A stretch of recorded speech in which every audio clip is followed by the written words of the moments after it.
Avant de vous laisser avec le contenu de cette vidéo, je tenais à vous informer que j'ai ouvert cette chaîne secondaire pour vous partager toujours plus de contenu. Sparring, inside, extrait exclusif, tout ce que vous ne pouvez pas regarder si vous n'êtes pas H24 collé à votre téléphone sera présent sur cette chaîne secondaire, alors n'hésitez pas à vous abonner. Raphaël Fiziev, je ne veux surtout pas le voir contre Benoît Saint-Denis, pas tout de suite. S'il vous plaît l'UFC, si vous voyez cette vidéo, Dana White, je sais que tu regardes, je sais que tu parles français, ne mets surtout pas Fiziev contre Benoît Saint-Denis, pas tout de suite. Pas tout de suite.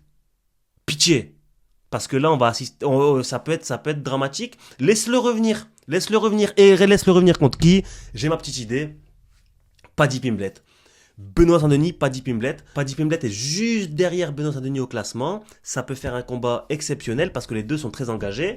Je crois qu'ils se sont déjà un petit peu cherchés. Paddy Pimblett, il avait dit qu'il battait. Benoît Saint-Denis avait dit qu'il battait. Et moi, franchement, je pense que Benoît Saint-Denis peut le laisser inerte. Maintenant, attention, parce que il y a deux combats. Quand Benoît Saint-Denis venait d'éteindre Frévola, je t'aurais dit Benoît Saint-Denis éteint Paddy Pimblett. Maintenant, il a perdu contre Renato Moicano. Enfin, contre Dustin Poirier, je le compte pas trop parce que c'est Dustin Poirier. Mais là, il a perdu contre Renato Moicano d'une façon traumatisante avec du sol. On a vu que le sol de Benoît Saint-Denis avait peut-être ses limites. Donc là, contre Paddy Pimblett, qui est un expert du sol, ça peut être un combat, vraiment, ça peut être un combat qui peut partir dans tous les sens. Donc ça, c'est un combat qui pourrait me plaire. Et aussi et surtout pourquoi, comme je l'ai dit, Paddy Pimblett a un très gros sol. Et on a vu des petites lacunes, enfin pas des petites lacunes, mais des petites limites sur le sol de Benoît Saint-Denis face à Renato Moicano. Et ça pourrait gommer, entre guillemets, ces doutes qu'on a sur son sol à Benoît Saint-Denis. Il reprend une victoire contre un gars qui a un gros sol en la personne de Paddy Pimblett. Il nettoie un petit peu ça. S'il peut le finir, il finit, il essaye de revenir. À mon avis, la reconquête de Benoît Saint-Denis vers les sommets de l'UFC, elle peut passer par un combat contre Paddy Pimblett pour se remettre dedans, pour vraiment prendre un adversaire qui est là, largement à sa portée. Et faire attention, hein, parce que plus loin dans le classement, il y a, juste derrière Paddy Pimblett, il y a Jalin Turner, très, très dangereux. Jalin Turner, c'est un mec qui doit faire je sais pas combien de kilos. Il cut énormément.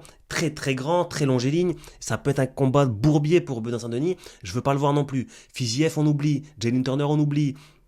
Renato Moicano, on oublie. Et après, c'est le top 10. Benet Dariush, on oublie. Gamrot, on oublie. Chandler, on oublie. Dan Hooker, on oublie. Donc, Paddy Pimblett, ça me paraît être le combattant parfait pour le retour de Benoît Saint-Denis. Maintenant, quand je dis tous les noms que j'ai cités, là, j'ai dit on oublie. C'est pas on oublie définitivement, c'est le temps que Benoît Saint-Denis puisse revenir pour se remettre dans le bain. Donc voilà les gars, est-ce que c'est la chute de Benoît Saint-Denis finalement? Je pense pas. Du moins, je pense qu'on aura la réponse lors de son prochain combat. Son prochain combat contre qui? On n'a pas encore de date, on n'a pas encore d'adversaire. Mais moi personnellement, j'aimerais le voir contre Paddy Pimblett. Ça serait un très beau combat. Vous n'hésitez pas à dire dans les commentaires, vous aimeriez le voir contre qui, mais aussi et surtout si vous pensez que Benoît Saint-Denis peut revenir vraiment au top niveau, se battre contre le top de la catégorie. Est-ce que finalement il a le niveau pour aller dans le top 10 de l'UFC? Dites-moi dans les commentaires ce que vous en pensez. Et surtout, n'hésitez pas à liker la vidéo, n'hésitez pas à vous abonner. Et nous, on se dit à la prochaine. Ciao.